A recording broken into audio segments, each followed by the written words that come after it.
Okay, so we've got the short game from sort of putting down the line, looking at the sort of structure we look at with the arms, and then the chipping on the right-hand side now, that sort of face-on position. You can see here now, your arms are quite straight there. Now, we reminded you through this video, and you'll see in a second now, when you go back to here, you create almost a 90 degree, and then you go back into position. Look at the difference in your arms there now. You've created this structure now with a lot more control of the club, forearm, elbow, through your hands through the club shaft. Now you're more in line, okay? And then from here now, we're trying to swing that putter back and through. For this length putt being about 20 foot, which as we said to you is sort of 10 normal paces, is a grip and a half length back, grip and a half length through. Now, this is a pretty good putt in terms of backswing length and contact, okay? So you went back probably just outside your right foot there perfectly as you came through. Good strike of the golf ball. As you swung through, now, see the putter sort of stopping and then coming back.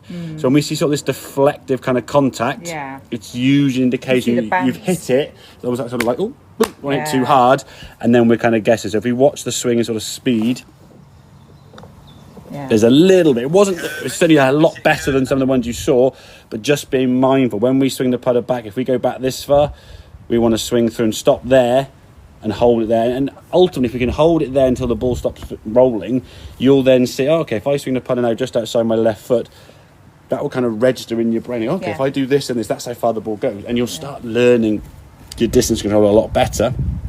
Now, from a chipping point of view, again, obviously a slightly different setup. The stance is a lot narrower, okay? Putting, we said about shoulder width apart.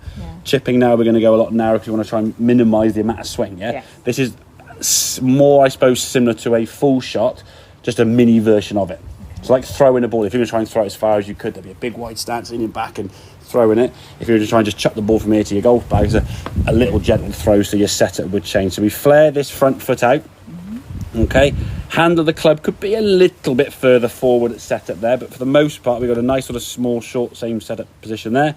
The body now is going to move the club. Now, if you watch your Nike logo on your top, doesn't really move much as you get to about here now. Look how high and far that club's gone back. So a little bit of wrist here in the back. Now, because you'd had a few shots in a row and you were getting better at the strike, and obviously you count the ball very well, so you got a bit of hand-eye coordination.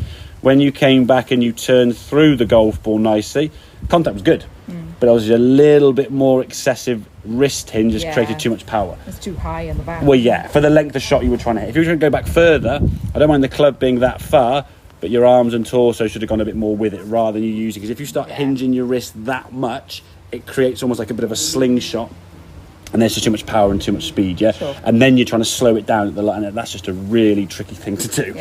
So if we can swing the golf club back more with the body and keeping the arm sort of out of it a little bit, okay, more body movement rather than that sort of wrist going this way, it'll make it a lot easier for you to get a better contact consistently and strike it better. Because the turn through the ball was good when you finished here now, facing tight, and the club nice sort of down here, the contact, as we can see, got up in the air really nicely, and the ball's just chipped up in the air.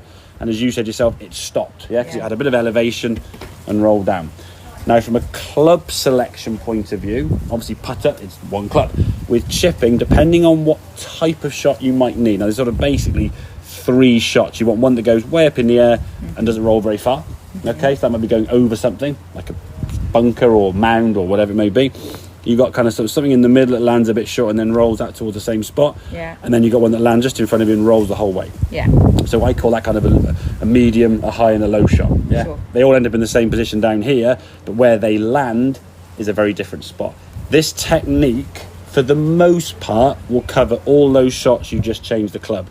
So the blue one would be probably your sand wedge or your S, depending on what your clubs say on there, okay? The red one will probably be your 9-iron that you were using there, and the yellow one is probably going to be your 7-iron. And it will basically go the same distance but land at a different spot.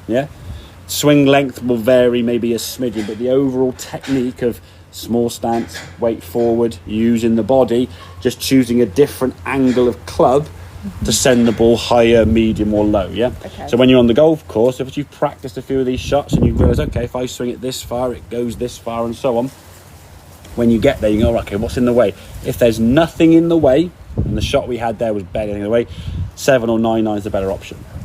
Don't go over nothing. Okay. That's the way to look at it. If there's a bunker in the way or a mound in the way, Yeah. this 7-iron option is just not going to work, is it? Yeah, it's going to land in the bunker and stop. Yeah. Yeah. So if you've got nice green grass to roll the ball through, take your 7-iron, take your 9-iron, makes it a lot easier. Yeah. Okay. That could even be an 8-iron, but we just sort of say 7 and 9 Yeah. is kind of like a category. Okay. Yeah. If you have something in the way to go over, you're probably using your sand wedge or maybe even your pitching wedge. Okay. Okay. Does that make sense? Yeah. Some things to work on then. Yeah. Massive, Okay. yeah. Excellent. Good.